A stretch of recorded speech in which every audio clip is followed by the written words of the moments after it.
लगातार विचार कर रहे हैं। मेरे प्रियो, उन बुराइयों के ऊपर जिन पर हमें जयवंत होना है परमेश्वर की सामर्थ के द्वारा। और हम जानते हैं कि इन बुराइयों पर जयवंत होना बड़ा कठिन है। जैसा कि पिछले रविवार हमने परमेश्वर के वचन पर मनन किया और हमने पाया कि एक बुराई न केवल कलीसियाओं में लेकिन हर एक समाज में फैली हुई है और बहुत लंबे समय से फैली हुई है, और वो है गॉसिप, एक दूसरे की बुराई करना। और मेरे प्रियो, हमने पाया कि किस तरीके से ये गॉसिप जो है, ये किसी भी, चाहे छोटा समाज हो, चाहे बड़ा समाज हो, चाहे परिवार हो, चाहे कोई व्यक्ति विशेष हो, कैसे उसके जीवन में निराशा, क्रोध, उपद्रव और तमाम तरीके की समस्याओं से भर देता है। झगड़े, ये सब इस गॉसिप की वजह से होते हैं। और जैसा नीति वचन में आपने पढ़ा और वहां पढ़ा कि कानाफूसी करने वाले के वचन कैसे लगते हैं। आपने अगर सुना हो, कैसे लगते हैं वो? स्वादिष्ट भोजन के समान। और यहां तक लिखा है कि वो भीतरी अंगों में क्या हो जाते हैं? समा जाते हैं। आराम से हमारी ज्ञानेंद्रियां जो हैं उन्हें पचा लेती हैं, इतने मधुर लगते हैं और समय बड़े आराम से पास हो जाता है। और एक जगह परमेश्वर के वचन में लिखा है कि जैसे लकड़ी ना होने से आग बुझ जाती है, उसी तरीके से कानाफूसी ना करने वाले की वजह से, अगर कानाफूसी ना हो तो झगड़े शांत हो जाते हैं। और हम इस बात को जानते हैं, परमेश्वर के वचन से हमने सीखा है कि हमने जब कंक्लूड किया था तो परमेश्वर के वचन से सीखा है कि हम जो हैं, परमेश्वर ने हमें झगड़े की आत्मा तो दी ही नहीं है। परमेश्वर ने हमें मेल मिलाप की आत्मा दी है। हम परमेश्वर के राजदूत हैं, हम परमेश्वर के, मेरे प्रिय, वो जन हैं, परमेश्वर के पुत्र पुत्रियां हैं। और परमेश्वर के वचन में लिखा है, धन्य है वे जो मेल कराने वाले हैं, क्योंकि वे परमेश्वर के पुत्र कहलाएंगे। हम इस बात को जानते हैं, ये ऐसी बुराइयां हैं जिनके लिए हम प्रार्थना तो करते हैं, हमें परीक्षा न ला बल्कि बुराई से बचा, लेकिन इन पर जयवंत होना बड़ा कठिन है। और जब तक हम अपना समर्पण प्रभु के चरणों में करते नहीं हैं, तब तक हम जयवंत भी नहीं हो पाते। जब तक हम प्रभु के चरणों में, प्रभु की अधीनता में आ नहीं जाते, तब तक हम जयवंत भी नहीं हो पाते। और इसलिए प्रभु के चरणों में अपने आप को समर्पित करना बहुत जरूरी है। और इसी की तरह मैं सोचता हूँ पिछले संडे भी एक बुराई के ऊपर विचार किया, और वो व्यभिचार, और ये भी एक बहुत भयंकर पाप है। और हमें इससे भी, इस बुराई से भी अपने आप को बचाना है। ये बड़ी ही, दोनों जो अभिलाषाएं हैं ना, दोनों जो बुराइयां हैं, बड़ी आकर्षक हैं, बहुत ही आकर्षक हैं, और हमें जो है अपनी गिरफ्त में फंसा लेती हैं। दोनों ही बुराइयां बड़ी आकर्षक हैं और हमें अपनी गिरफ्त में फंसा लेती हैं। भले से चाहे पास्टर आए तब भी हम प्रार्थना करते हैं, जब हम पारिवारिक प्रार्थना करते हैं तब भी प्रार्थना करते हैं, जब हम व्यक्तिगत प्रार्थना करते हैं तब भी प्रार्थना करते हैं, और ये सब जरूर डिसाइड करते हैं कौन सा? हमें परीक्षा न ला बल्कि बुराई से बचा। और मेरे प्रियो, इसी की तरह हम एक और बुराई के बारे में विचार करेंगे, और वो बुराई है जिस पर हमें जयवंत होना है, वो बुराई है ईर्ष्या की भावना, जलन की भावना। आप इस बात को भली भांति जानते हैं कि ये एक ऐसा अवगुण है जो हमें, मेरे प्रियो, कहें तो हमें विरासत में मिला हुआ है। आप कहें तो हम में से हर एक के जीवन में ये अवगुण कहीं ना कहीं पाया जाता है।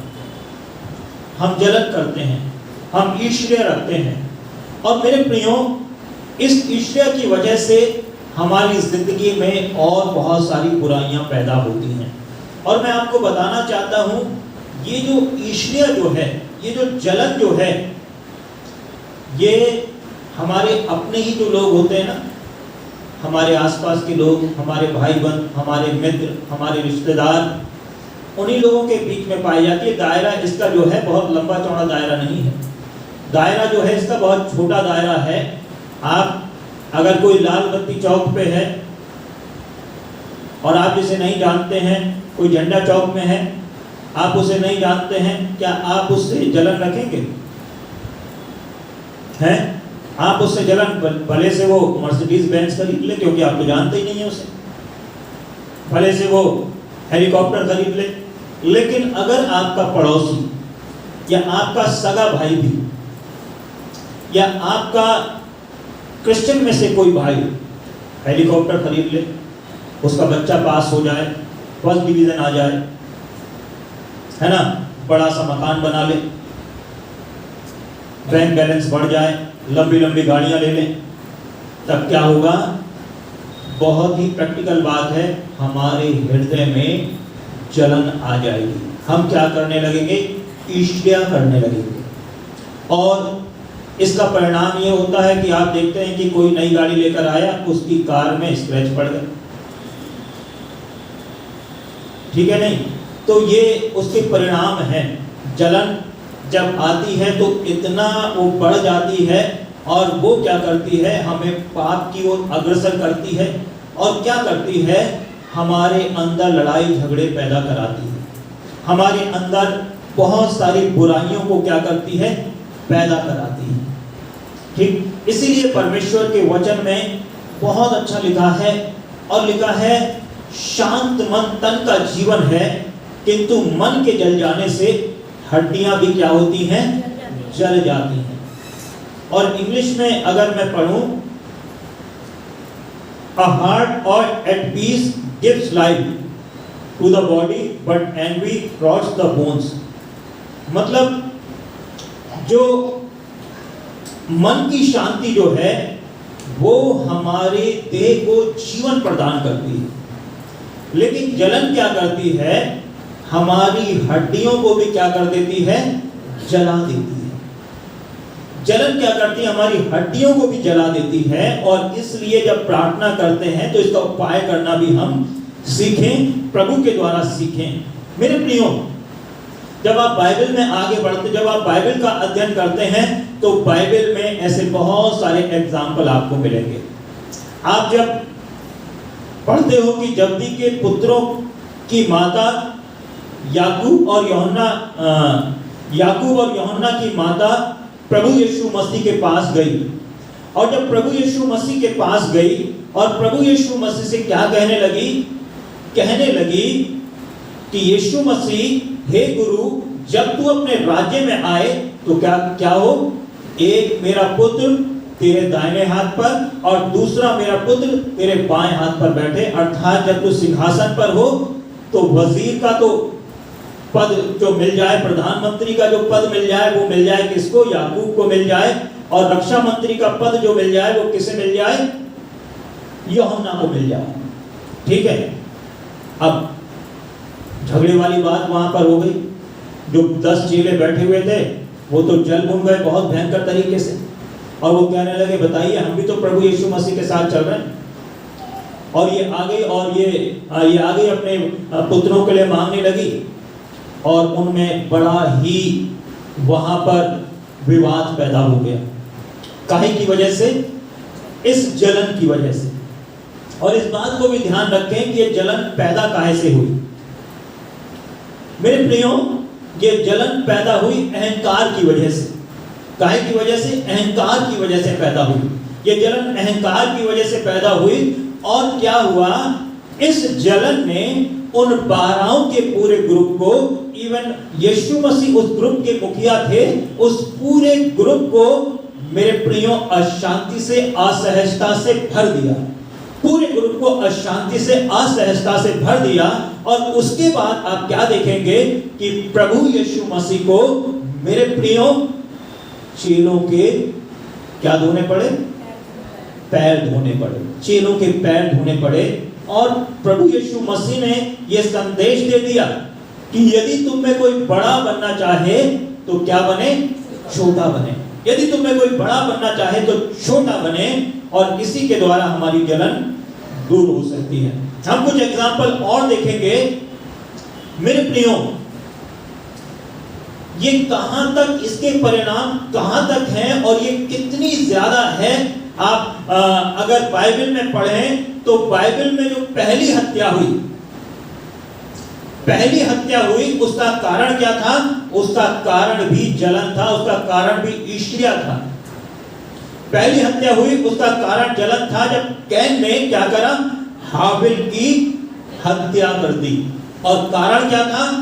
कि परमेश्वर ने हाबिल की भेंट को तो ग्रहण कर लिया, लेकिन परमेश्वर ने कैन की भेंट को ग्रहण नहीं किया। और इस बात से वो इस बात से इतना जलन से भर गया कि उसने क्या काम करा? हाबिल की हत्या कर दी। और आप अगर परमेश्वर के वचन को पढ़ें, जेनेसिस उत्पत्ति की पुस्तक उसका 14 अध्याय उसके 7वें पद को पढ़ें तो वहां पर क्या लिखा हुआ है? पढ़िएगा मेहरबानी से। और यहाँ परमेश्वर के वचन में लिखा है, यदि तू भला करे तो क्या तेरी भेंट ग्रहण न की जाएगी? तो परमेश्वर के वचन में लिखा है कि यदि तू भला करे तो क्या तेरी भेंट ग्रहण नहीं की जाएगी? और यदि तू भला ना करे तो पाप द्वार पर छिपा रहता है। तो परमेश्वर के वचन में लिखा है पाप द्वार पर छिपा रहता है और उसकी लालसा तेरी ओर होगी। यदि तू भला ना करे तो पाप द्वार पर छिपा बैठा है और उसकी लालसा तेरी ओर होगी।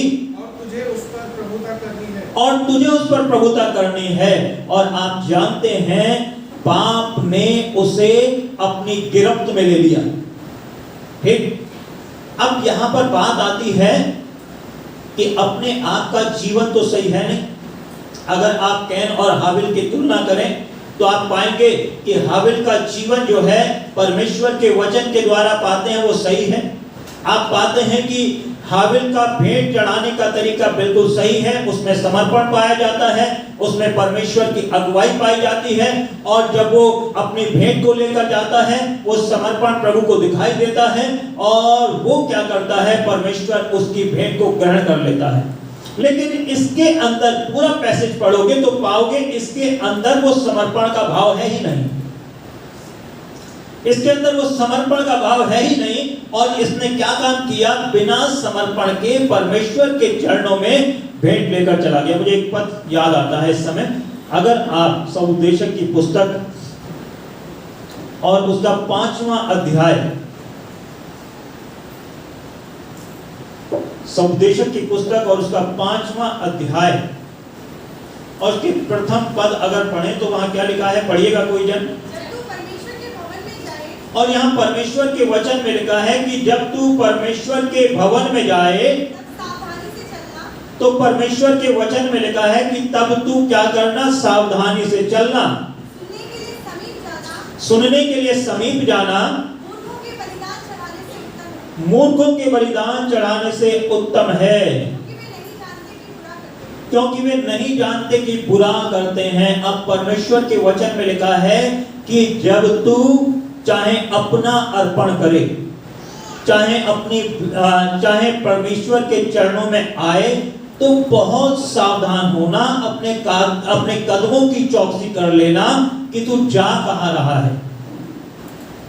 परम प्रधान के चरणों में जा रहा है और तेरे शब्द, तेरी बातें, तेरी सोच जो परमेश्वर के चरणों में अर्पित करने जा रहा है वो परमेश्वर के योग्य हो। और अगर परमेश्वर के योग्य नहीं है और कोई दूसरा व्यक्ति जा रहा है परमेश्वर के चरणों में और तू देख रहा है कि उसकी भेंट ग्रहण करी जा रही है, तू देख रहा है कि उसे मार्गदर्शन मिल रहा है, तू देख रहा है परमेश्वर उसे बढ़ा रहा है, तुझे जलने की आवश्यकता नहीं। तुझे क्या कर लेना चाहिए? अपने आप को ठीक कर लेना चाहिए। आपने एक एडवर्टाइजमेंट जरूर देखा होगा, अब पता नहीं आता है नहीं, लेकिन पहले आता था, रिंस साबुन का एडवर्टाइजमेंट था वो। तो दो महिलाएं हैं, एक महिला ने जो है अपनी साड़ी रिंस साबुन से धो रखी है और वो कहती है कि इसकी साड़ी मेरी साड़ी से सफेद कैसे? तो वो क्या कहती है कि मैंने अपनी साड़ी कैसे धो रखी है? रिंस साबुन से धो रखी है। अब उस महिला को क्या करना चाहिए? दो विकल्प उसके सामने हैं। पहला विकल्प उसके सामने यह है कि कीचड़ लाए और कीचड़ लाके उसकी साड़ी में लगा दे, तो उसकी साड़ी ज्यादा बढ़िया हो जाएगी। कैन ने यही करा, उसकी साड़ी ज्यादा बढ़िया, ज्यादा सफेद हो जाएगी। और दूसरी बात जो है कि बाजार जाए और बाजार से रिंस साबुन लेकर आए और अपनी साड़ी भी धो दे। अगर उससे भी ना तो थोड़ा सा ब्लीच लगा दे, तो क्या होगा? उसकी साड़ी भी सफेद हो जाएगी। ठीक है। अमूमन लोग क्या करते हैं, चाहे किसी भी क्षेत्र में हो, पहले विकल्प पर ज्यादा ध्यान देते हैं, दूसरे विकल्प पर ध्यान नहीं देते। और हमें क्या करना चाहिए? दूसरे विकल्प पर ध्यान देना चाहिए। मेरे प्रियो, जीवन के हर एक क्षेत्र में दूसरे विकल्प पर ध्यान देना चाहिए ताकि हम पाप से बच जाएं, हमारे जीवन में शांति बनी रहे, हमारे जीवन में आनंद बना रहे। दूसरा एक और एग्जाम्पल आप देखते हैं, हमारे धार्मिक क्षेत्र में आता है। मेरे प्रियो, आपने उस वर्णन को मैं कई बार यहां से प्रचार कर चुका हूं और एक बार फिर से आपको बताना चाहता हूं। राजा यहोशापात और राजा आहाब दोनों ने विचार किया। विचार आहाब का था, आहाब जो है वो इजराइल का राजा था और यहोशापात जो है वो यहूदा का राजा था। और दोनों ने विचार किया कि हम जो आराम का जो रामोत गिलाद है हम उस पर कब्जा करें, उसे अपने अंडर में ले लें। ठीक। अब यहोशापात यहूदा का राजा था, परमेश्वर के समीपता में ज्यादा रहने वाले राजा ये, और उसने कहा कि हम जो हैं किसी परमेश्वर के जन से पूछ लें क्या हम विजयी हो जाएंगे या ना नहीं विजयी होंगे। और उसके बाद क्या हुआ? मेरे प्रियो, पूछा गया तो 400 नबियों ने झूठी भविष्यवाणी करी कि तुम विजयी हो जाओगे। सिदकिय्याह ने भी झूठी भविष्यवाणी करी कि तुम विजयी हो जाओगे। अमूमन होता यही है। ठीक। लेकिन जब मिकाया को बुलाया गया तो मिकाया ने दूसरी बार में परमेश्वर के वचन को उसे बिल्कुल स्पष्ट रीति से बता दिया और बिल्कुल स्पष्ट रीति से बता दिया। उसके बाद क्या हुआ? सिदकिय्याह जल गया सिदकिय्याह। उसके जीवन में ईर्ष्या आ गई और उसने उसी समय क्या काम करा? मिकाया को एक जोरदार थप्पड़ लगा दिया और थप्पड़ लगाते ही क्या कहा? क्या परमेश्वर तुझसे ही बात करता है? क्या परमेश्वर मुझसे बात नहीं करता है? क्या परमेश्वर तुझसे ही बात करेगा? तो जलन की वजह से उसे थप्पड़ लगा दिया उसने। ठीक है। और आप क्या देखते हैं, ऐसे ही अपराध जो हैं हमारी जिंदगियों में होते रहते हैं। अब इसको भी क्या करना चाहिए था? अपने जीवन के बारे में विचार तो कर लेता, कम से कम अपने जीवन के बारे में विचार तो कर लेता कि मैं क्या परमेश्वर के मापदंडों पर ठीक हूं या नहीं हूं। क्या परमेश्वर के मापदंडों पर मैं ठीक हूं? परमेश्वर के मापदंडों के अनुसार मेरा जीवन है नहीं है कि मुझे परमेश्वर का सच्चा वचन मिले। लेकिन उसने इस बात की कोई चिंता नहीं करी। उसने सोचा कि मैं इसको मारकर अपने आप को, अपने जलन को सेटिस्फाई कर लूं। और यहाँ पर हमें स्पष्ट ये देखने को मिलता है कि हमें सबसे पहले अपने जीवन के बारे में विचार कर लेना चाहिए और हमारा जीवन कहाँ पर है। ठीक। दूसरी बात आप देखेंगे प्रभु यीशु मसीह के बारे में। जब प्रभु यीशु मसीह मेरे प्रियो यरूशलेम में विजय प्रवेश किया और उसके बाद में भीड़ जो है, अगर आप यूहन्ना रचित सुसमाचार उसका 12वां अध्याय उसका 19वां पद पढ़ें तो वहां पर क्या लिखा है, पढ़िएगा मेहरबानी से।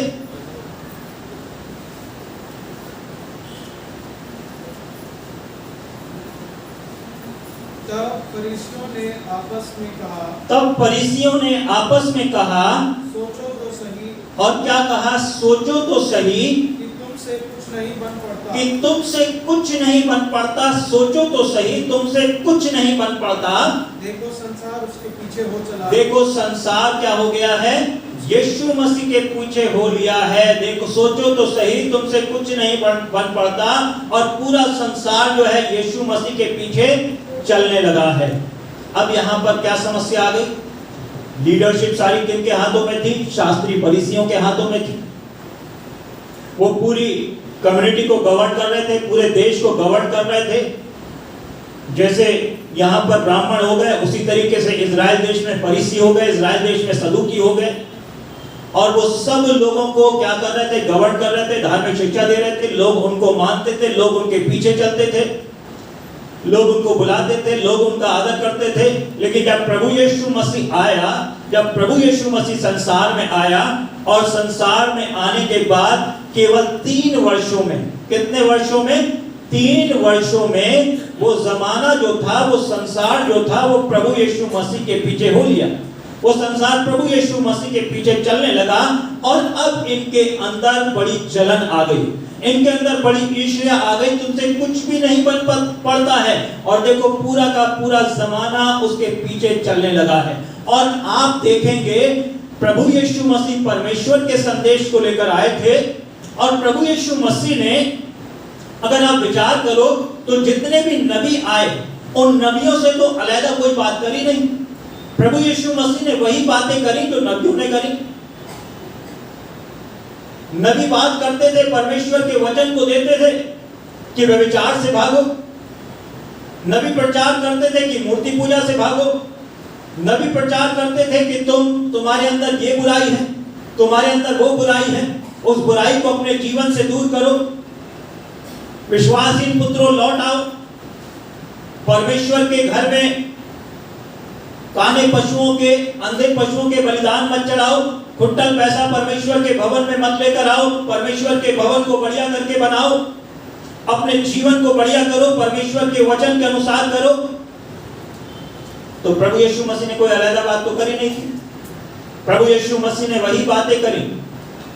लेकिन अब क्योंकि इन्हें अपनी पद प्रतिष्ठा पर अब थोड़ा सा संकट के बादल दिखाई देने लगे थे और इसलिए इन्होंने क्या काम करा, प्रभु यीशु मसीह की उन सारी बातों को, जो बातें इनके जीवन को बेहतर बनाने वाली थी, जो बातें इनके जीवन को परमेश्वर के राज्य के लिए तैयार करने वाली थी, जो बातें इनके जीवन में आशीष लाने वाली थी, जो बातें इनके जीवन में परमेश्वर के मार्गदर्शन को लाने वाली थी, उन बातों को ही रिजेक्ट कर दिया, उन बातों को ही रिजेक्ट कर दिया। और इन्होंने जलनवश, और भी कारण थे लेकिन ये एक महत्वपूर्ण कारण था, जलनवश इन्होंने प्रभु यीशु मसीह को कभी तो पथरवा करना चाहा, कभी पकड़ लेना चाहा और अंत में प्रभु यीशु मसीह को क्या किया, सूली पर चढ़ा दिया। आप जानते हैं कि अंत में इन्होंने प्रभु यीशु मसीह को क्या किया, सूली पर चढ़ा दिया। ठीक, मैं आपको बताना चाहता हूं और आप सब जानते हैं ये काहे की वजह से हुआ, ये केवल ईर्ष्या की वजह से हुआ। कितना भयंकर शैतान का हथियार है जो हमारी जिंदगियों में काम कर रहा है और कितने अभागे हम लोग हैं कि हम अशांति में अपना जीवन जी रहे हैं यदि ये जलन की भावना हमारे जीवन में है। मैं आपको बताना चाहता हूं कि हम किस नजरिए से परमेश्वर के घर में आते हैं, हम किस नजरिए से परमेश्वर की बातों को सुनते हैं, बड़ा मायने रखता है। मैं एक जगह कह रहा था इस बात को और मैं शुरुआती दिनों में भी यहाँ पर प्रचार कर चुका हूँ। ये मेरा चश्मा है ना, ये ट्रांसपेरेंट है। अभी मुझे अरुण भाई बढ़िया खूबसूरत दिखाई दे रहे हैं यहाँ पर, ठीक है नहीं। लेकिन अगर मैं इस चश्मे को लाल कलर का चश्मा लगा लूँ, ठीक, तो लाल कलर का चश्मा लगा लूँ तो ये मुझे कैसे दिखाई देंगे? लाल लाल से दिखाई देंगे। हरे कलर का चश्मा लगा लूँ तो मुझे हरे हरे दिखाई देंगे, ठीक है नहीं। तो जैसा चश्मा, जैसा नजरिया मेरा हो जाएगा, मुझे बातें वैसी ही दिखाई देंगी, वैसी ही सुनाई देंगी। अपने नजरिए की वजह से मैं वैसी ही बातों को समझूंगा। जैसे उन लोगों ने, फरीसियों ने, प्रभु यीशु मसीह तो परमेश्वर के राज्य की बात कर रहे थे, लेकिन फरीसियों ने क्या समझा कि ये धर्म विरोधी है, ये हमारा विरोधी है। बात नजरिए की है। बात ये नहीं है कि वो परमेश्वर के नजरिए से सोच रहे हैं। तो अब जहां ये पद आया, जब आप परमेश्वर के घर में आते हैं तो बड़ी सावधानी से आना चाहिए, ठीक। आपका नजरिया बिल्कुल परमेश्वर के वचन के अनुसार होना चाहिए, परमेश्वर के वचन के अनुसार होना चाहिए, ताकि आप सब कुछ क्लियर देख सकें। जैसे अरुण भाई को मैं देख रहा हूं, क्लियर दिखाई दे रहे हैं, ऐसे आपको सब कुछ क्रिस्टल एंड क्लियर दिखाई दे। लेकिन अगर आप अपने एक विशेष नजरिए के साथ आएंगे तो आपको क्लियर कुछ भी नहीं दिखाई देगा। तो प्रभु यीशु मसीह के साथ में यही हुआ, और इसलिए उन्होंने प्रभु यीशु मसीह को ग्रहण नहीं किया और प्रभु यीशु मसीह को सूली पर चढ़ा दिया। मेरे प्रियो, हर एक जगह में चेलों में वर्चस्व की जंग थी। छोटे छोटे समूह में, छोटे छोटे समुदायों में वर्चस्व की जंग होती है, और जलनवश बहुत सारी योजनाएं बनाते हैं, बहुत सारी बातें करते हैं, और क्या होता है? समाज में अशांति। क्या होता है? जीवन में अशांति। क्या होता है? लड़ाई झगड़े। क्या होता है? बुराइयां। क्या होता है? बुरी युक्तियां, और इसके अलग बहुत सारी चीजें होती हैं। आप सब लोग जानते हैं। अगर आप बारीकी से विचार करें, मोटे तौर पर भी विचार करें, तो आप सब लोग इस बात को जानते हैं। आप थोड़ा सा विचार करें, कोई लंबी गाड़ी ले ले, ठीक है, ह्यूमन नेचर है, मन में जलन हो जाएगी, कहां से ले ली, कैसे ले ली, और वो समय विचार करें, मन में अशांति जरूर आ जाएगी, पैसा कहां से आ रहा भैया, है ना। बहुत सारी ऐसी चीजें जीवन में आ जाएंगी। तो हमारे जीवन की शांति, हमारे जीवन का आनंद, हमारे जीवन का सुख, हमारे जीवन का चैन, हमारे जीवन की आशीषें, और हमारे जीवन का हमारे जीवन में जो परमेश्वर से हमारा संबंध है, इसकी वजह से वो सब समाप्त हो जाता है। इसकी वजह से वो सब समाप्त हो जाता है। हम परमेश्वर की संगति से क्या हो जाते हैं? दूर हो जाते हैं। और जो जीवन प्रभु यीशु मसीह देने के लिए आए थे, प्रभु यीशु मसीह ने कहा, चोर केवल चोरी करने, नाच और हत्या करने के लिए आता है, लेकिन मैं इसलिए आया हूं ताकि तुम जीवन पाओ। और कैसा जीवन पाओ? बहुतायत का जीवन पाओ। ऐसा जीवन जैसा अदन की वाटिका में पाप करने से पहले आदम और हव्वा के पास में था, ठीक, ऐसा जीवन पाओ, भरपूरी का जीवन पाओ, आनंद का जीवन पाओ। चोर केवल चोरी करने, और ये हथियार किसका है? शैतान का हथियार है। आप जानते हैं, जब कैन ने हाबिल का कत्ल किया तो अशांति से भर गया, भगोड़ा बन गया। आप जानते हैं, जब सिदकिय्याह ने भी थप्पड़ मारा होगा मिकाया के, तो परमेश्वर का प्रकोप जरूर उसके ऊपर भड़का होगा।